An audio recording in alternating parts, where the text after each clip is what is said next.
시청자와 함께하는 시민데스크. 코로나19 여파로 위기의 문화예술계를 걱정하는 분들 많으실 겁니다. 그렇게 3년이란 시간이 지나고 최근 다시 활기를 되찾고 있는데요. 오늘 시청자 비평 리뷰 Y 시간, 문화계 소식을 다룬 YTN 보도를 살펴봅니다. 이번 주 에필로그 Y에서는 어떤 이슈든 한 방에 정리해주는 현대사회 맞춤형 콘텐츠 한방 이슈. 그 중심에서 종횡무진 활약 중인 박광열 기자와 함께합니다.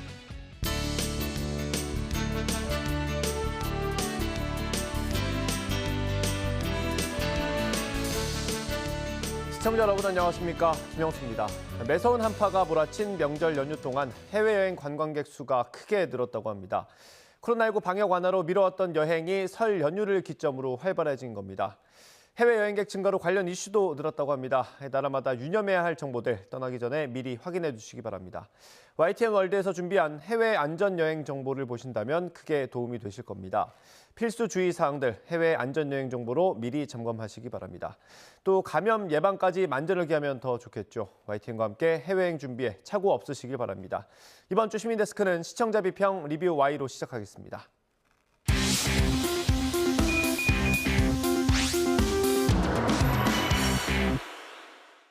네, 세 분 어서 오십시오. 안녕하십니까?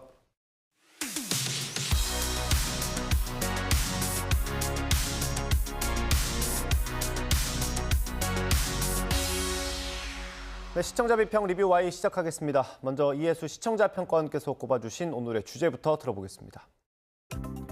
문화예술계는 코로나19로 심각한 피해를 입고 있는 분야 중 하나입니다. 그렇게 3년이 넘는 긴 시간이 지나고 방역 정책이 조금씩 완화되면서 문화예술계도 점차 활기를 되찾고 있습니다. 다양한 공연과 전시, 지역 축제가 재개되면서 그 소식을 전하는 보도도 참 많은데요. 오늘 리뷰 Y에서는 각종 문화예술 행사를 다룬 문화부 보도를 살펴보겠습니다. 최근 주변에 해외여행 다녀왔다는 분들 굉장히 많습니다. 준비하는 분들도 꽤 있고요. 그만큼 방역 상황이 많이 변화하고 있다는 거죠. 며칠 뒤에는 또 실내에서 마스크를 벗을 수 있기도 하고요. 이런 분위기가 그대로 문화계에 좀 반영이 되는 것 같습니다. 보도들 어땠습니까? 저는 장기화된 팬데믹 이후 공연들이 쏟아지고 있는 현상에 좀 주목을 했는데요. 그중에 눈에 띈 보도가 하나 있었습니다. 뮤지컬 개막은 서울부터 이제는 옛말 보도입니다. 이 보도는 선서울 후 지역, 즉 서울에서 초연을 마치고 타 지역의 투어에 들어가던 공연계 관행이 깨지고 있는 현상에 주목해 그 의미를 전달했습니다. 지역 공연장을 키우기 위한 전략이기도 하고 서울에 집중된 문화예술 향후권을 전국적인 규모로 확대하기 위한 전략으로서도 의미 있는 변화임을 알 수 있었는데요. 사실 지금까지 지역의 문화적 소외와 균형적 발전에 대한 목소리가 많긴 했지만 규범적인 논의로 그치곤 했습니다. 그 와중에 이 보도가 지역에서 먼저 개막한 공연도 서울 공연 못지않게 흥행할 수 있고 또 서울 관객들이 지역 공연장을 찾는 점 등을 두루 다루고 있어서 그 효과를 실감할 수 있었습니다. 보다 성숙해진 공연 예술계의 변화와 그 성공 사례를 언론에서 적극적으로 조명하는 것은 중요하다고 봅니다. 이러한 보도가 축적되면 첫 공연은 곧 서울이라는 지배적인 인식을 좀 개선할 수 있고 지방 공연 시장의 성장도 견인할 수 있을 거라고 봅니다. 자연스럽게 지역을 먼저 찾는 공연 기획사도 많아지겠죠. YTN이 그 마중물의 역할을 잘 해주었다고 생각합니다. 네, 이 코로나19 이후에 공연 시장이 침체했다라는 이제 소식만 들렸었는데 이제 좀 달라질 것 같습니다. 이 캐츠, 오페라의 유령, 또 레미제라블도 공연이 곧 올려질 거라고 예정하고 있는데요. 이 서울이나 수도권에 집중했던 공연 시장이 조금 더 전국적인 규모로 넓어지고 있다는 점도 반가운 소식인 것 같습니다. 이전에는 서울 공연 이후에 한 2, 3일 정도 지역 공연을 하는 경우가 많았는데요. 이제는 부산, 대구, 여수 등 지역 투어 이후에 서울에서 공연이 열리는 경우가 많다고 합니다. 이 지역에서 공연을 시작하는 것이 드문 일이 아니라고 하니까 이 달라진 분위기를 확실하게 느낄 수 있었습니다. 그럼에도 조금 아쉬운 점은 주말에 문화부 소식으로 다루다 보니 지역에서 흥행한 몇 개의 공연을 소개하는 것에 그쳤다는 것인데요. 문화부 보도가 자칫 특정 공연이나 문화 행사의 홍보를 중심으로 이루어지지 않도록 좀 조심을 해야 할 것 같고요. 또 제안을 드린다면 공연계 현황에 대한 조사도 곁들여진다면 좀 더 심도 있는 YTN만의 의제를 만들 수 있지 않을까 싶습니다. 수도권 대비 지역 문화예술 인프라나 전문 인력의 비중, 지역에서 초연하고 있는 공연의 증가 추이, 그와 관련된 여전한 어려움과 기대에 대한 전문가의 고견, 이런 두터운 조사를 기반으로 분석적인 보도가 보완되면 좋겠다, 이렇게 의견 드려봅니다. 네, 공연 예술계 관련 보도 짚어주셨고요. 이맘때는 지역 축제들이 참 많이 열립니다. 관련 보도도 많이 나오고 있고요. 어떻게 보셨어요? 네, 한 해 소망을 담은 풍선 날리기는 새해에 빠질 수 없는 지역 행사인데요. 이 행사가 환경 파괴의 원인이 되면서 각 지역에서 행사를 취소하고 있다고 합니다. 제가 주목한 보도는 환경 파괴하는 새해 풍선 날리기 시민들이 막았다입니다. 이 보도는 풍선 폐기물이 어떻게 야생동물의 목숨을 위협하는지 설명해줘서 경각심을 주기에 충분했고요. 또 지자체의 풍선 날리기 진행 여부를 표로 제시하면서 개선된 부분을 보여주기도 했습니다. 하지만 여전히 환경 문제에 대한 인식을 지자체가 따라가지 못하고 있는 현실도 지적했습니다. 또 이 보도는 풍선 날리기 행사가 초래하는 문제점을 공론화하는 데 시민들이 노력이 숨어 있었다고 전해서 이목을 끌었는데요. 시민들이 행사 전에 항의 댓글을 쓰거나 전화를 걸어 행사를 중단해달라 요구하면서 지자체의 계획을 변경시킨 좋은 사례라 평가됩니다. 또 이 보도는 긍정적인 결과를 미담으로서만 다루는 것이 아니라 시민들의 감시의 눈이 매번 닿기 어렵기 때문에 행사를 금지하는 법과 규제가 마련돼야 됨을 촉구하고 있습니다. 환경 보전과 친환경이라는 시류에 맞는 여러모로 의미 있는 보도였습니다. 예, 박사님은 어떻게 보셨는지 궁금합니다. 네, 이 시기가 시기인 만큼 이 겨울 축제 소식을 전한 보도에 눈이 많이 갔습니다. 이 코로나19가 중단됐던 지역 축제들이 속속 재개하면서 이 모처럼 북적이는 현장 분위기를 전하는 리포트가 많았는데요. 이 전체적으로 활기찬 현장 소식 그리고 안전한 행사 진행을 위한 당부를 잊지 않는 보도를 볼 수 있었습니다. 겨울아 반갑다 화천 산천어 축제 3년 만에 개막. 또 짜릿한 손맛 최고 화천 산천어 축제 3년 만에 개막은 코로나19로 중단됐던 축제가 올해 개최되면서 열띤 얼음 낚시 풍경을 3년 만에 다시 볼 수 있게 됐다고 전했습니다. 보도에서는 홍성욱 기자가 이 반팔 반바지 차림으로 이 산천어 잡는 모습을 소개했거든요. 이 얼음장처럼 찬물이 가득 차 있는 수조에 들어가서 직접 설명해 주시기도 했고요. 얼음 낚시와 맨손 잡기는 물론이고요. 또 세계 유명 건축물 얼음 전시, 또 눈썰 매장도 운영한다고 하니까 이 추위 날리는 즐거운 추억 쌓으시려는 분들에게는 반가운 소식이 아닐 수 없었을 것이란 생각이 들었습니다. 15일 그 추위도 걷든 20년 만에 숭어축제 성황을 보니까요. 이 전남 무안에서 20년 만에 숭어축제가 열렸다고 합니다. 눈과 입이 즐거운 지역 축제 소식이 반가웠고요. 이 겨울철 대표 지역 수산물인 그 숭어의 참맛도 알리고 또 지역의 우수한 농특산물을 알리는 미식 관광을 소개해 눈길이 갔습니다. 네, 평권님께서는 같은 보도를 보고 좀 다른 측면을 조명을 하셨네요. 네, 앞서 풍선 날리기 행사 보도에서 알 수 있듯이 지역 행사들이 지속 가능한 친환경 축제를 지향하고 있습니다. 인간의 즐거움만큼 동물 생태계를 고려하는 성숙한 인식이 자리 잡아가고 있는 것으로 보이는데요. 그 와중에 이 산천어 축제와 관련된 보도는 아쉽기만 했습니다. 그래서 박사님의 말씀에 의견을 보태고 싶은데요.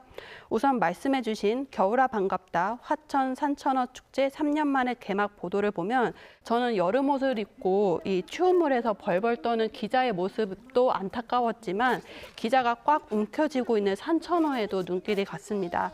왜냐하면 산천어 맨손으로 잡기, 이 이벤트 운영 방식에 대해서 환경단체를 중심으로 비판의 목소리도 많아지고 있고요. 또 주요 언론에서 문제점을 꾸준히 다루고 있기 때문인데요. 사실 참 어려운 문제이긴 합니다. 이 산천어 축제가 한 해 농업 수확에 비견될 만큼 지역 경제에 크게 기여하고 있는 행사이고 또 3년 만에 재개되면서 방문객뿐만 아니라 주민들도 많이 기다린 행사일 겁니다. 하지만 풍선 날리기 행사 보도에서 보여준 것처럼 YTN이 이 산천어 축제 이면에 우리가 생각해야 할 문제들을 다른 보도를 통해서라도 다루었어야 했다고 생각이 듭니다. 또 YTN 사이언스에서 3년 전에 선도적으로 이 동물의 상해를 입히는 방식의 축제의 문제를 제기해 왔기 때문에 다른 관점이 다루어지지 않은 것이 조금 아쉬움이 크고요. 이 동물 단체에 대한 비판도 축제 참여자에 대한 맹목적인 비판도 옳지 않겠죠. 다만 이 모든 것은 축제의 전면 폐지를 위한 것이 아니라 더 성숙한 축제를 만들기 위한 움직임이라고 생각합니다.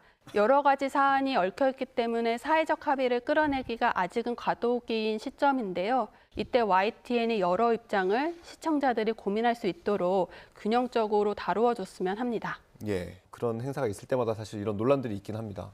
저도 산천어 축제 그 말씀을 듣고 이렇게 보는 시각이 있구나라는 걸 사실 새삼 느꼈습니다.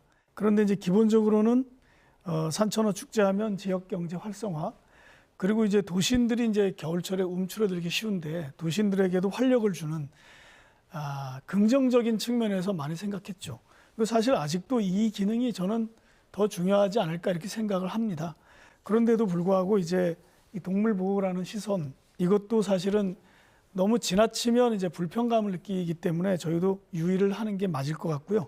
다만 이제 이걸 해결하는 방법에 있어서 이것은 사실 찬반 대립이라기보다 또 이게 뭐 사생 결단식으로 결론을 낸다기보다 현재 사법적인 당국에서도 이것은 이제 문제가 되지는 않는다. 다만 이제 복지부나 이런 유관 부처에서 가이드라인을 주는 형태로 이걸 풀어 나가자고 하는 건데 저희도 그 정도에서 이제 이런 의견이 있음을 소개하면서 같이 공감을 갖는 시간을 갖자 이렇게 하는 게 어떨까라는 생각을 했습니다. 그리고 이제 전반적으로 겨울철을 맞아서 공연이나 축제 소식 이런 소식을 저희가 이제 전하는데요. 사실 전에도 말씀드렸지만 우리나라의 뉴스 소비가 딱딱한 뉴스 위주로 이루어집니다. 그러니까 정치적 공방 뉴스, 사회적 갈등 뉴스. 그러다 보니까 또 해외에서는 뭐 우크라이나 전쟁 뉴스, 미중 대립 뉴스 이런 뉴스가 그냥 줄을 이루다 보니까 사실 공연 소식이나 축제 소식이 굉장히 반가운 소식입니다.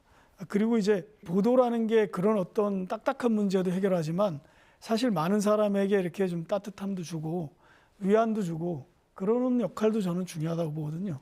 그런 면에서 보면 이 보도가 좀 양이 적고 좀 부족하더라도 애정 어린 시선으로 봐줬으면 하는 그런 생각이 듭니다. 왜냐하면 문화 뉴스나 이 공연 소식이, 지방 소식이 이 보도의 전체 볼륨에서도 양이 적기 때문에 좀 작기 때문에 좀 격려해 줄 필요가 있다 이런 차원이고요. 또 이제 예술 활동의 어떤 인프라가 약하다. 그런 측면도 같이 지적했으면 좋겠다고 하신 것에 절대적으로 공감을 하면서 동시에 이제 아까 이제 말씀하신 것처럼 지방에서 시작하는 공연이 있더라라는 것을 발견한 것도 저는 굉장히 중요한 가치라고 생각합니다. 그것은 이제 지방이 그동안 문화에서 좀 소외됐고 문화적 인프라가 약하다는 것을 반대로 보여주는 거잖아요. 그런 것을 YTN이 이렇게 부각해서 보도한 것에 좀 좋은 점수를 주셨으면 하는 그런 바람입니다. 알겠습니다. 실장님 말씀까지 들어봤고요. 이제 코로나19 방역이 많이 완화가 되면서 해외여행 간다는 분들 굉장히 많지 않습니까? 그래서 보도들도 좀 있었던 것 같은데 어떤 내용들을 보셨습니까? 네, 이번 설 연휴에 이 해외여행 가신다라는 분들 소식 많이 접할 수 있었습니다. 오랜만에 해외여행 떠나볼까 하고 준비한 분들이 이전보다 상당히 많아진 분위기를 알 수 있었는데요. 20일 긴급 여권용 종이 동났다. 연휴 때 너도 나도 해외로 이 보도를 보니까요. 해외여행을 위한 여권을 신청하고 또 찾아가려는 사람들로 이 구청 여권과가 굉장히 북적인다라는 소식을 알 수 있었습니다. 16일 뉴스라이더 거리두기 해제의 해외여행 급증 여권과 그 비상. 이 보도에서는 유한식 마포구청 민원여권과 팀장이 출연을 했었습니다. 해외여행 계획하고 또 급하게 여권 발급을 신청하는 분들은 이 시기에 맞게 여권이 안 나오면 굉장히 곤란할 수밖에 없죠. 그런 분들을 위해서 이 긴급 여권을 발급하는데 일회 사용할 수 있는 비전자 여권인 종이 여권도 있다고 하니까 좀 다행이다 싶었습니다. 그런데 모든 국가가 종이 여권을 허용하는 것도 아니고요. 또 일부 구에서는 이 긴급 여권용 종이가 부족해서 발급을 못하고 있다고 하니까요. 구마다 확인 후에 방문이 필요하다라는 정보를 전해주어서 좀 유용하다라고 생각했습니다. 예, 방역이 완화되면서 해외여행 가시는 분들 참 많이 늘었습니다. 그래도 아직 바이러스가 뭐 완전히 없어진 게 아니기 때문에 조심해야 되는 부분들이 있습니다. 관련 보도들이 좀 있었습니까? 예, 저 뉴이저에서 나온 보도였는데요. 30일부터 실내 마스크 의무 해제, 설 코로나 전망에 출연한 이 정재훈 가천대 의대 예방의학과 교수의 말씀이 있었죠. 실내 마스크 착용 의무가 해제라고 하기보다는 좀 조정이라는 표현이 더 적절하겠다고 이야기하셨습니다. 여전히 다양한 시설에서 이 마스크 착용 의무가 유지되고 있기 때문이었는데요.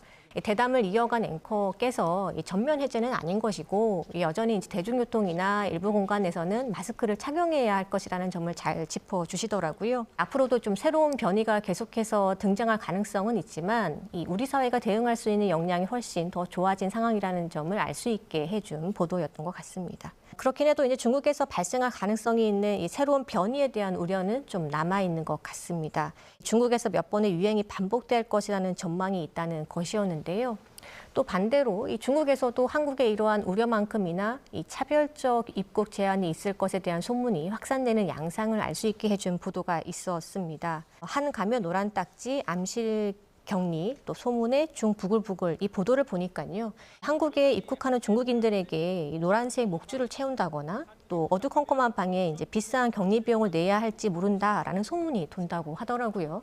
중국인들만을 노린 차별적 입국 제한이 있을 것이라는 잘못된 소문을 바로잡는 보도로 볼 수 있었고요. 이런 내용에 대해서 사실 확인을 해주는 보도를 낸 것은 좀 시의적절했다라고 생각이 들었습니다. 네, 이 코로나19 관련 그리고 또 방역 완화 이런 주의를 당부하는 언론 보도는 또 계속돼야겠죠. 맞습니다. 아까 말씀해 주신 것처럼 이 전문가분의 말씀은 마스크 전면 해제가 아니다. 그리고 하나의 조정이다 이렇게 표현하셨잖아요. 그런 정도로 저희도 맥락을 그렇게 잡아서 말씀드리는 게 맞는 것 같습니다. 내국인의 해외여행이 증가하고 중국인 관광객이 이제 한국을 방문할 것으로 예상이 되는데 이것을 섣불리 열기를 띄운다든지 이런 것보다는 사실을 그대로 보도하고요. 그리고 이제 맥락을 이렇게 설명해 주는 건데 예를 들면 항체 보유율이 몇 %다 이렇게 설명을 해주고 그리고 전문가의 자문을 받은 사실 위주로 보도하는 것 그것이 맞을 것 같습니다. 그래서 아까처럼 이제 마스크 전면 해제가 아니라 조정이다라고 판단을 해서 설명을 드리고 사실 이런 보도는 이제 2020년 4월에 이 코로나19 팬데믹 초기에 그 감염병 보도 준칙을 언론계에서 마련한 게 있는데 그걸 기준으로 아직까지 보도하는 게 맞다 이렇게 판단을 하고요. 그다음에 이제 중국 입국자 관련 보도를 말씀하셨는데 이건 좀 예민한 부분이 있긴 있죠. 왜냐하면 아직 현재 반중 감정이 굉장히 높기 때문에 그래요. 그 반중 감정이 있다는 건 수치로 나타나는 사실이기 때문에 저희도 그걸 알고 있지만 이것은 기본적으로 이제 아직 감염병 보도 차원에서 생각하면 과학적인 근거를 토대로 보도를 하고 그다음에 이제 불필요하게 어떤 집단에 대해서 감정적인 어떤 감정을 유발하게 하는 차별적인 어떤 보도라든지 이런 것은 자제하는 게 맞는 것 같습니다. 왜냐하면 그것이 문제를 푸는 게 아니라 문제를 더 어렵게 할 수 있기 때문이죠. 저희는 그런 차원에서 이걸 보도하고 있습니다. 네, 실장님 말씀까지 잘 들었습니다. 오늘 리뷰와의 내용 정리해 보겠습니다. 이것만은 꼭 시간입니다. 평가원님부터 한 줄 요약 들어보겠습니다. 문화행사 보도, 홍보를 넘어 기자의 시각과 메시지를 담은 보도로 팬데믹 3년 만에 열린 대면 행사, 문화예술계의 침체기가 길었던 만큼 국내의 문화행사 소식을 전하는 것은 시민과 예술인들, 지역 주민을 연결해주는 필요한 보도라 생각합니다. 하지만 각 주간 기관들은 홍보에 주력하다 보니 무엇이 문제인지 놓치는 경향도 있고 언론의 보도 역시 대부분 경제적 효과에 주로 초점이 맞춰지곤 합니다. YTN이 팬데믹 위기를 타개하기 위한 문화예술계의 의미 있는 시도를 분석하면서 이면에 드러나지 않은 문제점도 유의 깊게 보도해 주길 바랍니다. 문화예술 행사들이 질적으로 성숙하기 위한 쟁점과 과제를 적극 다뤄주시길 당부드립니다. 네, 다음 김수정 박사님 한 줄 평 들어보겠습니다. 안전한 지역축제 위해 정권 보도 꾸준히 내야. 3년 만에 열리는 지역축제는 모두에게 다시 시작하는 새롭고 신기하게 다가올 행사라는 생각이 듭니다. 오랜만에 마스크를 벗고 어른과 아이들이 한데 모여 함께 즐거움을 나누는 시간이면서 더 재미를 느낄 수 있는 계기가 될 것입니다. 거리두기 해제가 아니라 조정이라고 봐야 하는 시기인 만큼 안전관리와 방역수칙 등을 점검해 안전한 행사 진행을 점검해주는 보도를 YTN이 꾸준히 내야겠습니다. 알겠습니다. 오늘 리뷰와의 순서 여기서 마치도록 하겠습니다. 세 분 오늘 말씀 감사합니다.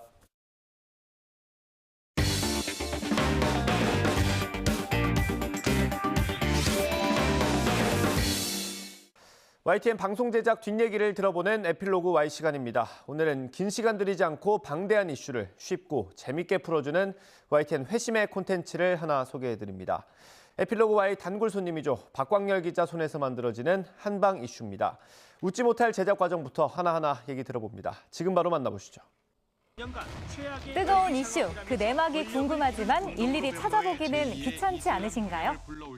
간단 명료한 설명으로 이슈를 한 방에 정리해주는 한방 이슈와 함께라면 더 이상 귀찮지 않습니다. 복잡한 이슈도 깔끔하게 설명하는 나만의 포인트가 있다면요? 직접 쓴 원고 바탕으로 한 이해력, 그리고 귀에 착착 붙는 발음, 마지막으로 이 찰떡 같은 그래픽, 이 3박자라고 할 수 있겠습니다. 오늘 에필로그 Y 시간 한방 이슈 박광렬 기자와 함께합니다. 네, 안녕하세요. 안녕하세요. 네, 우리 박광렬 기자는 지난번에 에디터픽 때 출연을 해주셨잖아요. 네. 오랜만에 또 찾아오셨네요. 오랜만이라기엔 너무 자주 나온 게 아닌지 약간 죄송스럽기도 한데 어쨌든 다시 이렇게 출연을 하게 되네요. 예. 그때 이제 출연하셨을 때 이제 좀 아쉬운 점을 보완하기 위해서 새로운 걸 좀 기획하고 있다고 하셨어요. 그게 바로 오늘 얘기해볼 한방 이슈인 건가요? 뭐 그렇죠. 그러니까 그때 얘기했던 게 제가 뭐 제 기억에 맞다면 그때 에디토픽 같은 경우는 기존에 있는 뉴스들을 이제 모아서 이렇게 구슬이라면 모아서 목걸이를 만든다면 이제 그런 구슬이 없는 상태에서도 목걸이를 좀 자체적으로 만들어 볼 수 있는 부분이 있었으면 좋겠다라고 해서 이제 기획을 했던 게 지금 어느 정도 이제 실현이 되고 있는 과정이라고 볼 수 있습니다. 그럼 야심차게 기획한 이 한방 이슈가 어떤 콘텐츠인지 먼저 소개부터 해주세요. 한방 이슈는 뭐라고 해야 될까요? 그러니까 저희가 생각하는 컨셉은 이제 시의성. 그러니까 저희가 뉴스 채널이니까 시청자분들이 들어올 때 원하는 컨텐츠가 있을 거란 말이에요. 그게 주로 뉴스겠죠. 최근 뉴스에 기반을 하면서 거기서 좀 더 나아가서 어떤 뉴스를 되게 우리가 흔히 말하는 방송에서는 1분 30초, 2분 막 이렇게 구성이 있다 보니까 충분하게 다루지 못하는 경우가 많아요. 그러니까 뉴스를 봤을 때도 이게 뭐지 대체? 배경도 잘 설명이 뭐 시간상의 문제 뭐 이런 그리고 시스템의 문제 때문이겠지만 네. 그래서 그런 부분을 좀 총체적으로 설명을 할 수 있었으면 좋겠다 해서 추진을 하게 된 게 이제 한방 이슈라고 볼 수가 있겠죠. 예. 그럼 에디터픽에서 좀 부족한 부분을 한방 이슈가 어떻게 좀 채워지는 건가요? 아무래도 그러니까 에디터픽에서는 흔히 말해서 YTN 보도국에서 다루지 않는 기사면 저희가 할 수가 없죠. 그런데 지금 한방 이슈는 그런 거랑 좀 무관하게 완전 디지털 센터 자체에서 이제 기획을 하고 생산을 하고 이제 방송을 하는 거니까, 그러니까 온라인으로 방송을 하는 거니까 그런 부분에서 좀 더 주제 선정도 자유롭고 내용 구성도 더 저희가 하고 싶은 얘기도 할 수 있고, 그러니까 온라인 시청자 니즈에 맞게 그러니까 그런 부분을 할 수가 있는 거죠. 예. 근데 지난번에 이제 출연해 주셨을 때 이제 방송을 좀 안 하니까 편하다라고 얘기해 주셨어요. 근데 결국은 다시 한방 이슈에서 출연하고 계신 거 아닌가요? 그래서 굉장히 불편합니다.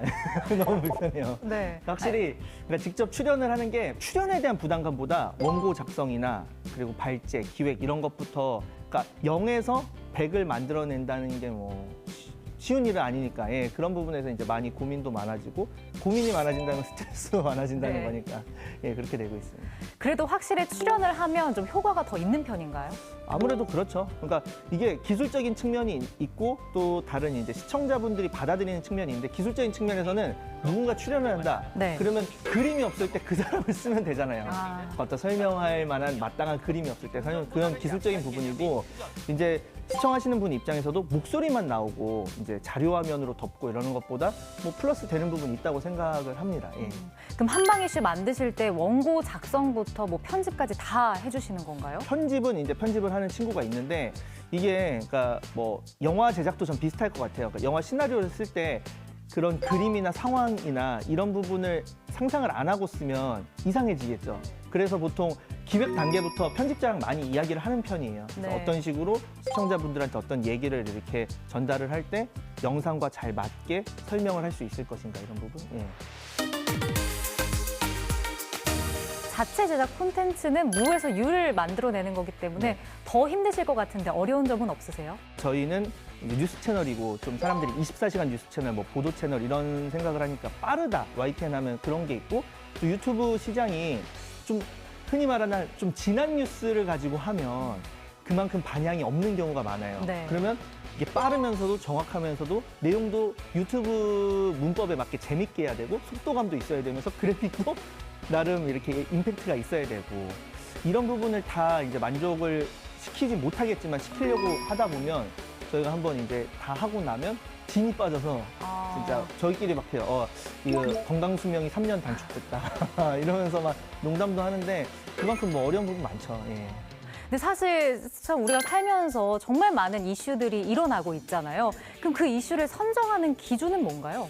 방송과 저 유튜브나 아니면 온라인은 문법 자체가 다르거든요. 그러니까 사람들이 어떤 뉴스를 소비하는 방식도 다르고, 그러니까 TV는 이렇게 채널을 돌리면서 본다면 네. 온라인은 그냥 그 중에서 하나를 클릭해서 보는 거잖아요. 그렇다 보니까 주제 같은 경우도 예를 들어서 본 방송에서는 국제뉴스 같은 게 되게 작게 소비되는 하나라면 유튜브나 온라인에서는 그거 가지고도 굉장히 많은 부분을 이렇게 더 확장을 시킬 수가 있는 거죠. 사람들 관심도 그만큼 많고 네. 하니까 저희는 지금 국제뉴스를 많이 하고 있어요, 주로. 그럼 지금 나갔던 아이템 중에서 어떤 것들이 좀 포함되는 건가요? 예를 들자면 뭐 푸틴 러시아 대통령 그리고 젤렌스키 우크라이나 대통령, 그래서 우크라이나 전쟁 진행 중이잖아요. 진행 중인데 그 과정에서 뭐 푸틴 대통령이 이웃 국가인 친러 국가인 벨라루스에 어떤 도움을 요청했다. 이런 부분은 사실 저희 뉴스에서는 어떤 리포트에서 한 2문장 정도로 들어가거나 아니면 그냥 흔히 말하는 단신 보도 정도로 나갈 텐데 그런 걸 가지고 이렇게 푸틴 대통령이 이쪽과 손을 잡았다. 두 나라는 어떤 배경이고 역사적으로 어떤 문제가 있으며 그래서 우크라이나랑 어떤 관계인데 이게 지금 나토 대 러시아의 어떤 그림이고 장기적으로 어떤 역사적인 함의를 줄 수 있다. 이런 부분에 대한 설명을 덧붙여 가면서 할 수 있다. 이런 점도 다른 부분이겠죠. 예. 그러니까 시청자분들이 궁금해하는 그 배경 지식까지 좀 알려주시는 거네요. 그게 저는 필수라고 봅니다. 예. 사실 방송이나 유튜브에서 이슈를 정리해주는 콘텐츠는 굉장히 많은데요. 그중에서도 한방 이슈만의 눈길을 사로잡는 포인트가 있다면요? 조금 저희는 빠르게 해요. 유튜브라는 특성이 느리게 해도 막 1.25배속이나 1.5배속으로 보시는 분들도 있잖아요. 그래서 저희 댓글 중에서 어떤 분들은 뭐 이거 속도 조절 안 해도 돼서 너무 좋다라고 하는 뭐 그것 때문만 이제 보시는 건 아니겠지만 시청자분들이 많이 보시나요? 뭐 조회수 좀 만족하시나요? 어떠세요? 조회수라는 건 제가 이걸 하면서 느낀 게 저는 나중에 절대 유튜버는 하면 안 되겠다. 이게 왜죠? 회사에서 봉급을 받으면서 하는데도 신경을 많이 쓰는 사람은 너무 집에 가서도 저 맨날 보고 막 하거든요. 그래서 특히나 유튜브 같은 경우는 모든 영상 건건이 다 조회수가 나오고 그게 왜 잘 됐는지 잘못됐는지 파고들려면 또 한도 끝도 없다 보니까 그런 부분에서 이제 되는데 질문에 대한 답을 하자면 뭐 만족하는 편이에요. 그래도 많이들 봐주시니까 네. 만족하는 편이고 다만 뭐 이게 이제 앞으로 어떻게 지속 가능하느냐 이런 부분에 대한 고민은 항상 있죠. 에디터 픽을 보완하기 위해서 만들어진 게 한방 이슈인데 네. 그래도 좀 이렇게 더 채워나가야 할 점이 있다면 어떤 게 있을까요? 지금 채워나가야 될 부분은 인력? 그러니까 좀 더 많으면 그러니까 발행 주기가 굉장히 중요하거든요. 온라인 콘텐츠는. 그러니까 유튜브 같은 경우는 어떤 사람들이 보고 재밌다 하는데 막 3주째 안 올라와요. 그러면 관심이 이제 떨어질 수밖에 없거든요. 일정하게 올리는 게 굉장히 중요한데 그러기 위해서는 일정하게 올릴 수 있을 만한 이제 어느 환경이 되면 참 좋을 것 같은데 그런 부분이 조금 이제 더 보완이 됐으면 하고 뭐 저희끼리 이제 주제를 좀 더 확장해보고 싶은 생각도 있어요. 그러니까 지금은 한방 이슈가 좀 이제 국제 이런 부분에서 역사와 결부한 많이 하는데 좀 더 소재를 다양화해보고 싶은 생각은 있어요. 근데 그거를 오늘 아침에도 진짜 얘기를 한 건데 어떤 지금의 주제와 이 주제가 동떨어지면 안 볼 것이다. 그래서 조금씩 접점을 두면서 이렇게 가는 부분 어떻게 확장할 수 있을까 계속 고민을 하고 있어요. 그럼 마지막으로 이 한방 이슈를 좀 어떻게 만들어나겠다 하는 목표나 좀 포부가 있을까요?